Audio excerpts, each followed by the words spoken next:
and he has not that many planeswalkers I thought he would have. He has 2 Jace Architect of Thought, and 1 Jace Memory Adept, and 1 Tameo the Moon Sage. Yeah, that's a lot fewer than they usually have. Yeah, in these particular type of decks, they only have in between 5 to 8 planeswalkers starting, some number of Sorens often as well. What you're going to find, because he doesn't have that, is just a ton of spells.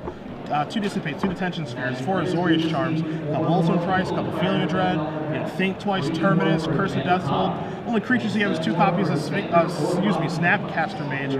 But the way he's going to win most of his games, hopefully within those 50 minutes, are 4 copies in the Nefali Drown Yard. Yeah. And on Joe's side? Joe looks, well, he's playing against the Esper version that has way more sorcery speed spells, so he's going to be in a slightly better shape here because he's playing Humanimator, which can kill the turn that it goes off. The way Humanimator works is you put a lot of humans, namely the 1 Gold Knight Commander, Huntmaster of the Fells.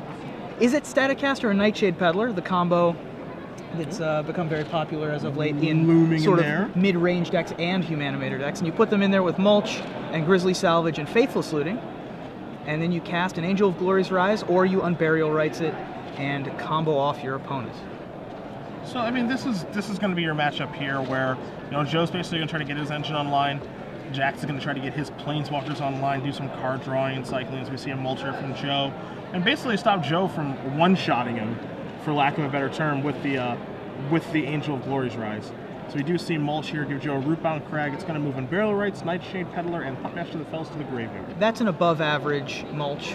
Even though it only netted 1 land, it did put Unburial Rights in the graveyard, so it counts like another card in hand. And then put 2 humans in the bin, so not too bad. It's better than putting Grizzly Salvages and Farseeks in there. That is definitely true. And the interesting thing here that you find in Jax's deck is that he doesn't have a ton of counter magic. So the question you have to ask yourself is, how can he stop Joe from basically going off, or doing what he's attempting to do, establish his game plan? There's 2 copies of Dissipate. That's really it. You got a lot of counter magic. You've got a lot of card drawing with Sphinx's Revelation, Think Twice. You get Zoria's Charm and some removal, and of course those Planeswalkers. But as far as counter magic, just kind of stop those on Burial Rights, 2 Dissipates. That's it. Yep. The best way that Jax has to stop the combo is with his Dissipates, but you can't rely on those. There's only 2 in the deck. The best way he has to deal with it is after Joe puts a bunch of things in play, Feeling of Dread the creatures that have haste that are enormous, untap and Supreme Verdict. That's going to be his most reliable, or Terminus. That's going to be his most reliable way to counter. Yeah, Terminus being the big one there, because it doesn't put them back in the graveyard. Right. It makes Joe go through basically all the work again of filling up his graveyard and trying to one-shot him again. So I think Terminus is going to play a huge role after those Feeling of Dread that you talked about, or that pinpoint removal with a timely Ultimate Price, or maybe an Azorius Charm, putting one of those hasters back on top. Those things are going to be what's important here. Yeah. So we do see Nightshade Peddler come across here. Going into Jace, which came into play last turn, used its Fact or Fiction ability. Joe looks like he's got multiple Angels in hand. Interesting, to me at least, that Joe does not have main deck Zealous Conscripts. Yeah, some lists have 2 main deck Zealous Conscripts. Other lists have, as you see, Joe has the main deck Gold Knight Commander. The lists do vary just slightly on what they want to have in kind of that silver bullet type spot. If I were playing this deck, I'd want to have more haste creatures to be able to kill in the one shot with Gold Knight Commander. That'd just be my personal taste. Right now, the only ones that can attack are his 0-3 is at Staticasters, which of course will be bigger. But, of course. Still. So we see Huntmaster from Joe Lossett. Yeah, that was brought back with the Unburial Rights from the Mulch, so that's 1 Unburial Rights that is gone for Joe, so that's 1 less card that Jax actually has to worry about of the important cards in this particular matchup, as we see Jace tick up to 2. Joe does have multiple Angels in hand, so he's not too worried about the Unburial Rights going away. Ultimate Price going to take out a token, not exactly ideal. Yeah. Just trying to stem the bleeding. It makes it so that that Jace doesn't survives, die true. from the Huntmaster attack. This Peddler won't be dealing it any damage, so long as Jax does remember the Jace trigger when Joe attacks. But I mean, as you said, not really the best use of the old Ultimate Price. Excuse me. Yeah.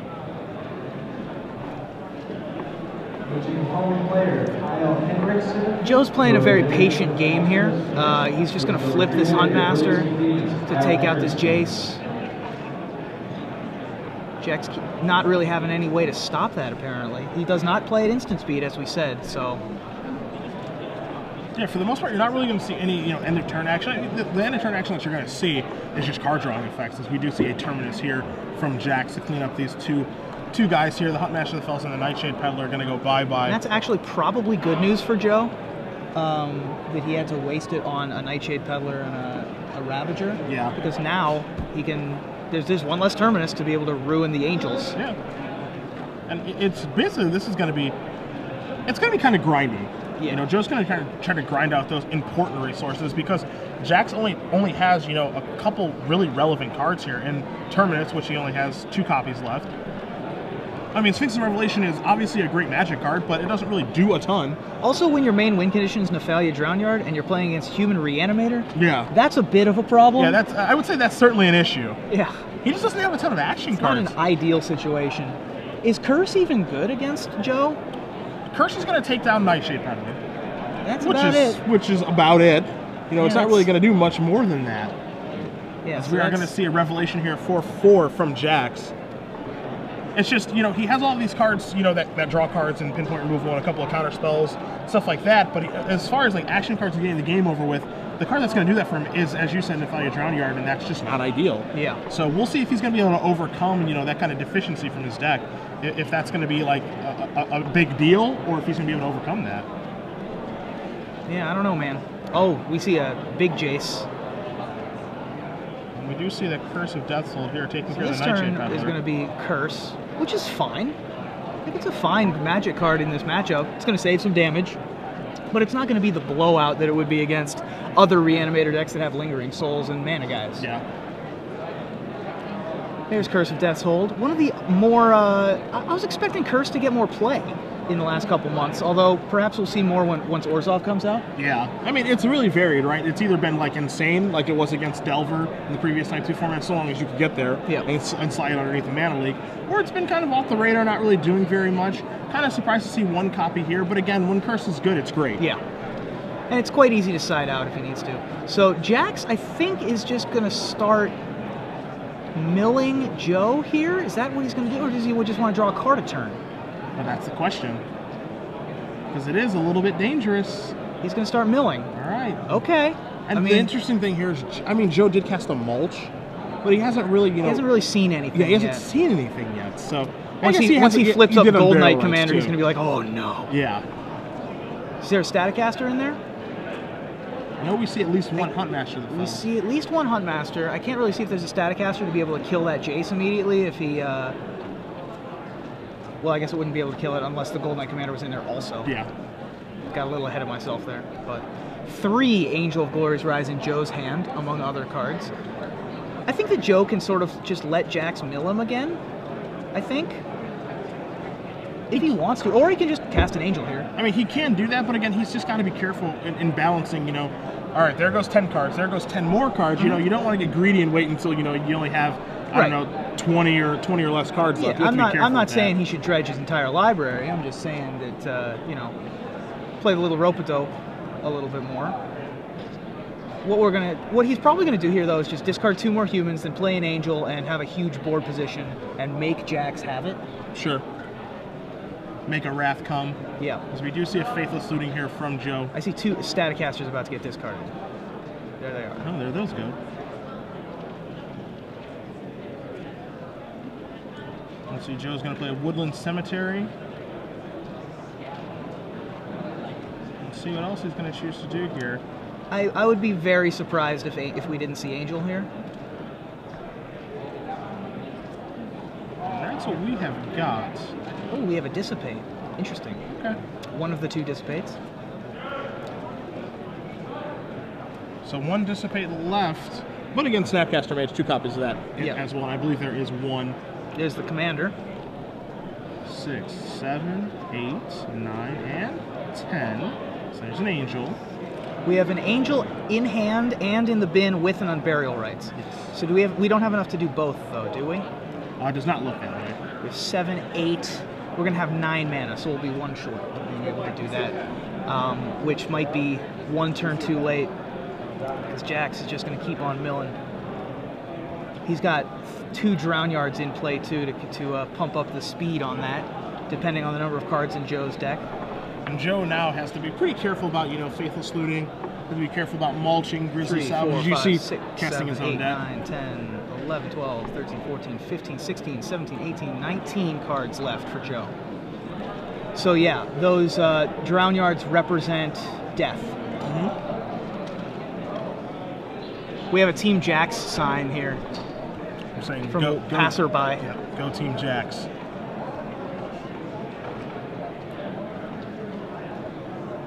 Must be a local player. What makes you think that? He has a team in the area. It's a home game. Where's Joe from? Joe is from outside of Los Angeles. Okay. I see him at pretty much everything in the Western time zone. Yep. So, like, for a long time I thought he was from Seattle. Yeah, he ended up coming up to Seattle when last time we were there just to see family. And he was like, I feel like kind of gaming too. So, any excuse for him to get to play Blue White Miracles in Legacy Tournament, I think he finds one. Yeah, fair enough. I would be surprised if we don't see him near the top tables tomorrow. He's put on a nice display today, as we do see a Faithless Looting being cast here as well. He is undefeated so far with this Human Reanimator deck, 6-0, basically playing for top 8 right now against Jax, in what I think we would consider to be pretty close to a favorable matchup for him, especially game 1 when there's really no hate, so he just has to kind of navigate his way through just a couple of cards. Now, of course, we have perfect information, so we know what cards he has to navigate through. And that would be the 1 Jace and the 2 Dissipates. Yes. Well, funny story. Yeah. well, here we are. Yeah, here we are. We look at our life and we look at our choices and we find that, sometimes. So we're going to target... second Dissipate from the hand. Didn't even need the Snapcaster Mage. Does not even need the Snapcaster Mage. I think. Owie. So we have another Unburial Rites? Is that correct? That's what I believe to be the case. Yep, Unburial Rites. I think we're going to see Snapcaster Mage here. If we have Snapcaster in hand, then we're dead. Does he have enough blue? Oh, he does not. He does not have enough blue for Snapcaster Dissipate. And you see the way that he tapped his mana. That. Yeah, he tapped three blue sources. He could have Snapcaster Dissipated if he had one in hand. Well, that is so now Joe is going to put about half of his library graveyard. We're playing from our graveyard. We are. We're a dredge deck. Like let's be real here.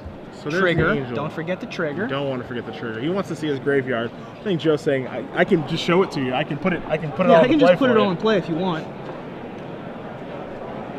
There's nothing he can do at instant speed to be able to put an end to Joe putting stuff into play. No cremate action or anything like that. So you see, is it Static Caster? You're going to see a whole bunch of things here. There's the Commander, another Static Caster. Looks like all 4 Static Casters. Another Hunt Master. Now, we're going to put Gold Knight Commander on the screen again. I think you guys put it on the first time. Yeah, we did. Just so that you guys can see it again, because it's not a usual card. It will trigger all of the creatures, and all of the Static Casters have haste. Yes. So all of them will get to attack immediately. That is correct. And Jax can't Azorius Charm them all. We don't think so. It's possible. Yeah, in some worlds he can. In the world that we're currently in, I don't think it can be done. As we said, he only has 2 blue mana. Yep. So we're gonna have to find some. We're gonna have to think. We're gonna have to Feeling of Dread a couple of them, I think. Now we see Joe. The important thing here is that he makes sure he gets all his triggers right. Yeah. Because of course those peddlers are all going to die because of curse, but he wants to make sure he gets all his triggers right. He does have 2 Hunt Masters there as well. Just wants to get everything correct here so he doesn't screw any of it up. Yep. I see 10 creatures that came into play, and then Hunt Masters are going to trigger, being 2 more creatures. Yes. Plus the Angel itself. Correct. So 13 total creatures. So you got to make sure that you just stack everything correctly here. Doesn't want to screw anything up. Doesn't want to forget any of the triggers either, of course. We could probably just take these life totals off the screen, by the way. Jax is either just going to die from 100 or he's just going to win. And Joe's life total equals the number of cards in his library. So maybe we should be ticking down from 60. Yeah, I think that's about right. Which means that Jax is certainly going to win one of these games by damage. Oh, jeez. Yeah, it's almost a lock now. Yeah. Can he do that? He can attack 10 times with Snapcaster Mage. That's right. What else do you need? That's actually it. That is actually it. No creatures in the sideboard. No creatures in the sideboard at all. That's pretty fantastic. You've got your wolf token triggers from the Huntmaster. He puts those into play. Triggers the commanders. Attack you with 4 Staticasters. Coming across for some very large amount of damage, and I think he's saying, all right, hold on a second. I'm going to attack for about 75. Hold on just a minute. Probably. So Feeling of Dread just counters pretty much everything that happened. Yeah, one Feeling of Dread counters these 4. I mean, it taps 2, flashback, tap the other 2. Yep. So it actually does an insane job of taking care of this attack, oddly enough. Now, another interesting thing that Joe's going to be able to do next turn is he's going to be able to cast another Angel of Glory's Rise. So, okay, so let's say we get Feeling of Dreaded here. Sure. Joe can then kill his own Huntmasters with Izzet Staticasters. Then next turn, play his Angel of Glory's Rise again, bringing back all of the Huntmasters with the tokens that they come with and the Nightshade Peddlers again. Well, here they come. Oh, so he got to enter his attack step. He did have Snapcaster Mage, which means that tapping for that Dissipate was a problem. And might be the thing that does him in. So what do we have in the bin that we can do? We can't ultimate price any of those. So one of those is big enough, and we'll get confirmation on how large those Staticasters are with all of those triggers from our spotter at the table. Yep. Shout out to Afro Judge. A lot of hair. A lot of hair. A lot of hair for Afro Judge. One of the more popular characters on the Open Series, yeah, Afro Judge. I'm a fan. I would never have that much hair, but he does it well. Yeah. Does it very well. And you also have to keep in mind too, Ruben, that there is that Curse of Death that can play as well. Oh, so, that's right. Negating one of those. Yeah. But it looks like it's going to be more than enough. Instead of being 85 damage, it was 81 damage. Yeah, so. Looks to be more than enough damage. So Joe Lossett up a game with Humanimator, as you call it. Jax Remitio, I have his deck list in front of me. Very upset with himself, as you can see visually, because I mean, he could have had the Dissipate. Yeah. If he has a Dissipate there, I think he wins. He does. It's the tough spot. It's not exact because he couldn't use because Joe had 19 cards. Yeah. So Joe could have tried to go off the next turn with about 2 cards left in his library. Sure. Because I think that math works out. He would have drawn 1 card, it got milled for 16. He had 19 left, so it'd be like 2 or 3 cards left in his deck. But still, didn't give himself a chance to win. And whenever you're playing against a Reanimator deck, or if you're playing with a Reanimator deck, you're just wondering how many graveyard-type hate cards people have in their sideboard, specifically Rest in Peace. There's 1 copy here for Jax, which is if you're Joe, you're pumping the fist mentally. There's 1 copy of that, and I don't see any copies of Purify the Grave here either. Now, Feeling of Dread, a card that would have been very, very good in that situation. There are 2 more in Jax's sideboard to go with the 2 main decks, so maybe we see those come in. There's an additional Curse of Death Soul, which I don't think will be joining us. There's a Cyclonic Rift. I think that will be coming in for the ultimate effect of that. Basically fogging an attack, making Joe go through all the work again of setting it up.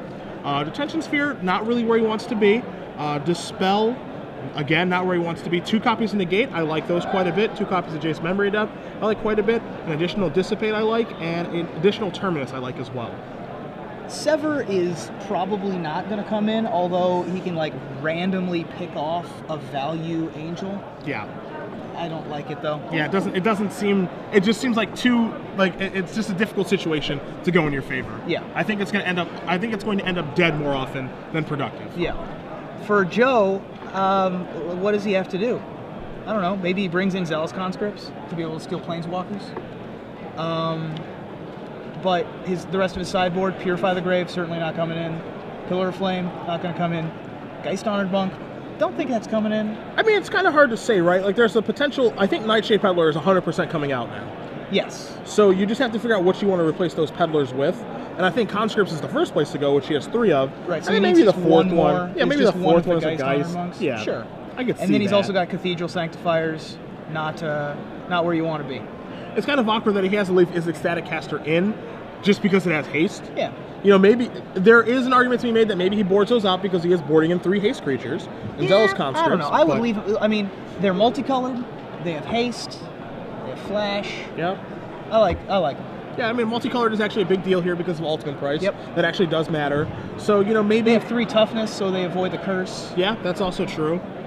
So there's definitely some merit to leaving him. Maybe he shaves. Maybe he wants to move up to 3 Zealous, 3 Geist Honor Monk. Maybe he boards out 4 Peddlers, 2 Static Casters. Sure. Leaves himself with 5 haste creatures. Maybe he takes that route. But I think that we can both agree that the other cards in this sideboard, I don't think those are coming in. No, I would highly doubt it. I think there's an off chance that maybe we see Purify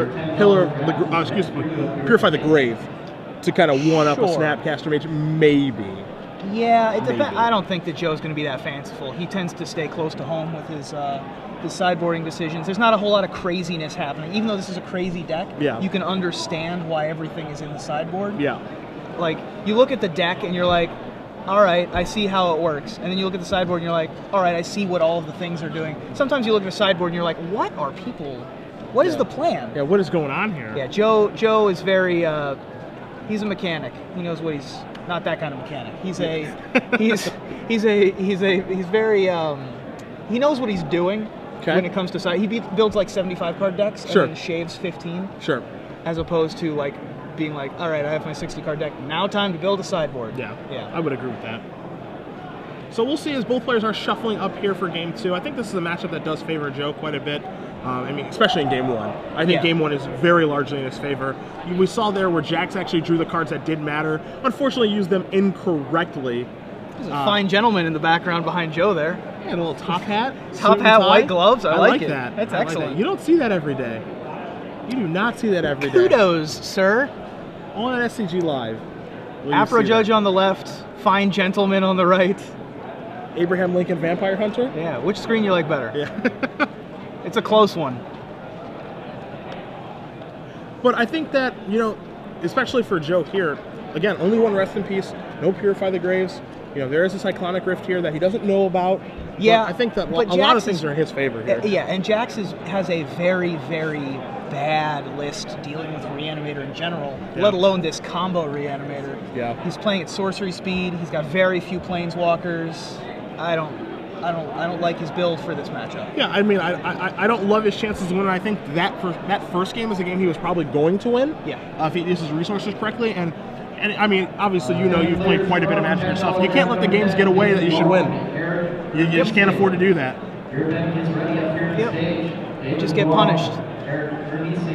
So we'll see if Jax is able to, make a match out of it. He's also got to shake it off mentally. Agreed. That's not always easy to do. No, he knew he had that game.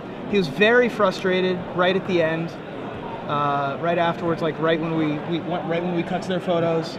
He's still sort of hitting his face and making all the motions that are like, man, I should have been there mentally. You know what I mean? Yep. And he's just got to shake it off now. I do see both players taking a look at their opening 7 cards. Game is going to go long for both of them. So we do see Joe weighing his options. Jax as well. Jax is going to take a mulligan. Joe? I didn't see what he showed us. I did not see either. Joe looks like he's going to... Looks like he's keeping. Yeah, it looks like he's going to keep that 7. Yeah, well, now we're chatting with the audience. I think he's got an okay 7. Yeah, I mean, we'll see if Jax is trying to mulligan for...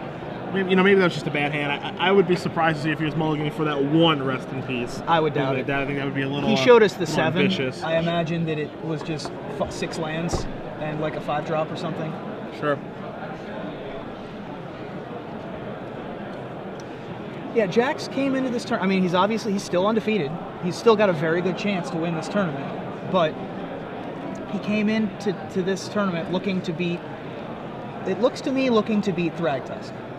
Those decks. Yeah, I mean, that's definitely what it looks like is going on. He came into the tournament looking to beat Thragtusks with a little bit of a hedge towards Hellriders. Yeah. And he got paired up against, is it Static Casters and Angels of Glorious Rises? Look, sometimes you get paired up against the weird deck and then you lose. Hey, in this standard format, the thing that's kind of interesting is that I don't think you can beat every deck. I agree. And so you have to take some losses somewhere. Yep. Just because everything is so diverse and everyone attacks from different angles. And so this is an angle that Jax, his deck could be. You can build an Esper Controller to beat this kind of deck. Yeah. He just chose not to for this tournament. Yep. So we're going to see both players play lands into play tapped. For the first 2 are going to come into play tapped for Jax. I imagine Joe has a 2-drop of some kind. You do see him taking 2 from the Overgrown Tomb to go to 18. and now we are going to see a Farseek. So he's going to ramp up a little bit.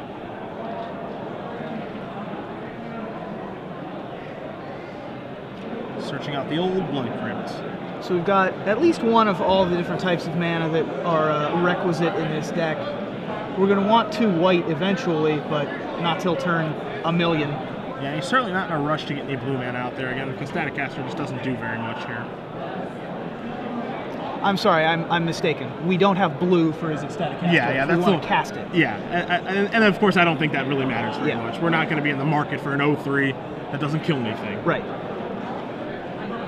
We are going to see a Woodland Cemetery, and now I think we're going to start off with Huntmaster. Going to play a little regular game of Magic for now. That's what I really like about this Human Reanimator deck, is that it's like, you bring in all your graveyard hate, alright, Farseek into Huntmaster into another, like, halfway decent creature. Yeah. Just play regular Magic now. And that's fine. Completely fine. You know, Huntmaster is a card that these control decks, they can't ignore, as, Jax is being punished right now for ignoring it. By flipping, it's going to deal Jax 2 and put him down to 18. Tap land Gui. That's interesting. So we're just going to beat him with some wolves. Hey, you got to work him over. That is rough. And we're going to say Feeling of Dread here. Tap those guys. All right. Moment's Peace. Basically. Interesting that I like Joe's decision here of, well, I got Grizzly Salvage Faithless Looting. Do I cast them on the same turn or not? Yeah. Do I want to flip it back? Get another 2/2 out there? I think he does. Yeah, I think I would be okay with doing that, as we're going to see Grizzly Salvage reveal Angel, Gaisaner Monk, second Angel of Glorious Rise, Nightshade Peddler, and a Rootbound Crag. Just take the land here, right? Well, it depends. I guess we could take an Angel and put the other one in the bin. We've only got the 1 white mana. We did bring in the Geist Honored Monks, so our white requirement is a lot higher now. Yeah. And he is going to take the Angel of Glorious Rise to his hand. Basically, making it so that he can hardcast 1, he can Unburial Rights 1. Having the options is certainly nice. Yeah. We're going to Faithless Looting also. So 2 spells in 1 turn, as you brought up. Yep. Gonna let that Huntmaster flip back down once we start Jax's turn. 2 more lands for Joe. I don't know if he wants that many. Also, they weren't white lands, which is a problem, so we're probably going to discard at least 1. Looks like 2. We're going to get 2 of them in the bin. Rootbound Crag and Dragon Skull Summon are going to go away. And you're going to see Joe play a Steam Fence there we go. So now there's all the colors of the rainbow. We have Domain. Do we have Domain? We have Domain. White, blue, black, red. Yeah, we have Domain. Guys, Might of Alara. Might of Alara, there we go. Excuse me. We'll be dealing 5, so will Tribal Flames. Yep. Worldly Council, not the best in this deck, but... Ordered Migration. Now, that's where you want to be. Shall we keep going? That's where you want to be. Mokta Rioters? Is that the... I think it is, yeah, Mokta Riders. What was the Star 2 from Invasion that had the power equal to the number of basic lands? Was it Kavu? That's you. I don't know that I don't know that one. It doesn't have Domain, but it's vanilla 5/2 for 3 mana. Old extended. We see Jace Memory Adept coming into play here. Hello! I think that's an easy split. Yeah, I think that's a halfway decent split. We're gonna take the Rest in Peace. I think so. Yeah, I think with you. Yeah. Now would be a good time for Joe to put these creatures that are in his graveyard into play. Yeah. If he's able to do that. And he does have 6 lands. I think maybe he only has 5. He has 5 right lands. now. He needs to find a white source, and he didn't. He found another Angel laughing at him. He needed to find a white source or an Unburial Rights. Yep. I mean, it's not like he's losing that much either. He's like, his opponent's like, all right, Rest in Peace. And Joe's like, all right, 6 you again. Yeah. Yeah. We're still just playing a fair game of Magic, and Jax plays not a do-nothing, like it cuts off an angle of attack, but certainly not not the most comfortable position for Jax. So you see Joe's hand, not a great hand. It might be the situation now where he's thinking, I might just have to flash back this Faithless Looting now, just to further my draws along, and that's what he's going to do. Yeah, the only other option there was attack for 6, flip Huntmaster. Sure, to take care of the Jace. Yeah. So now we see Joe sifting through his cards there. You see his Ecstatic Caster. That's going to bite the dust. 2 of them. You see a Rootbound Crag here. It's possible we're just on the, all right, we don't have a graveyard for the rest of this game. We're just going to play 4/6 flyers for 6. Yeah. Yep. which is fine. You know, Just good cards coming the rest of the game. Jax does draw a Sever the Bloodline. Not a bad draw. it's not a bad You're draw. going to see Rest in Peace here. Trigger. Clean everything up. It is also going to get rid of Jax. An important card for Jax, which is that Feeling of Dread. Yeah, it's going to cut off one of his angles of attack now, or one of his angles of defense, I should say. He does not have a 5th land. That's rough. So Joe can actually keep that Beatdown Express going. And you do see the second. He did draw the second white there. Perfect. Yeah. I'm always there when you call. He's always on top. Jack's down into single digits, and Joe is going to flip his Huntmaster here. Absolutely. He's going to knock Jax down to 6. That is representing lethal on board. Jax is going to need a Supreme Verdict or a Miracle Terminus. Did he find it? We do know that he has the Sever the Ball in his hand, but Sever's not really great here. No, Sever's still going to put us to 2. That's going to do it, though. All right. Not bad. So now it's going to be a little case of, this is exactly where Jax wants to be, because this is 1-for-1 city now. Yeah. If Joe slams down Angel, he slams down a 4/6, Jax severs it. It's just going to be a lot of 1-for-1ing now. And the good thing for Joe is that Sever can't be flashed back because of Rest in Peace. So that's pretty important. Terminus is going to take care of this, though. That's nice. It's not halfway nice. decent. Yeah. We also need 7 more people for Jax, you see in Jax's hand, Jax has some Tameo. Yep. He's got that Sever the Bloodline. He has a Dissipate in his hand as well. Tameo, Rest in Peace, not a combo, by the way, with the ultimate ability. Ah, yes. A non-bow. A non-bow, as we it said. were. Although I could think of worse non-bows than Rest in Peace Tameo, both being in play and untapped. That's fair. As we do see that second Angel of Glorious Rise, it's going to bite that Dissipate in his hand. Does that card cost 7? Yeah. I thought it cost 6. That'd be too good if it cost 6. It would be really good if it cost 6. It'd be like free if it cost 6. Yeah, it does cost 7. Huh. Interesting. I did not know that. And Tameo, Learn something new every day. a 5-mana spell. Yes. It's going to take care of the 7-mana spell. Much more familiar with Tameo than Angel of Glorious Rise. Now would be a very good time for Joe to draw Zealous Conscripts. Oh my! Speak of the devil. Now that's awkward that I said that. I didn't write that up like I knew he was going to have one. But if he does play it right now and he casts it and he untaps Angel of Glorious Rise, the game is over.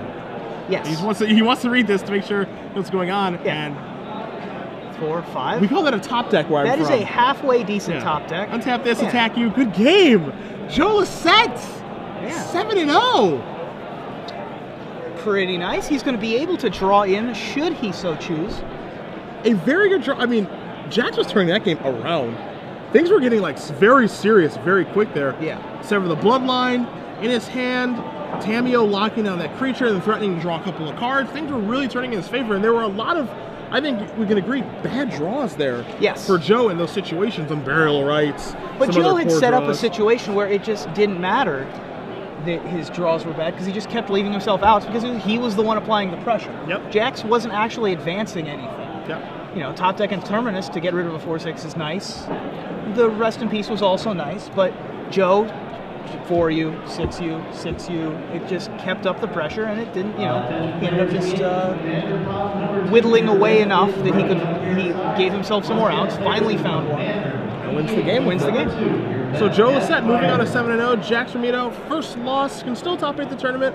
Hopefully just mentally comes back from this. Just probably not the best game he's played on this weekend. Yeah, still in a very good spot. I think that he did come back from his mental mistake in the first game. Yeah. And played a good game. It just so happened that Joe had a draw that matched up really well with Jax's. And then he found the time when he saw his conscripts off the top. And I think, if you asked Jax before the tournament started, what's the deck that you don't want to play against? I think he would have said this one. Yep, I agree. So, a good pairing for Joe, a poor pairing for Jax. And Joe will be moving on, looking to play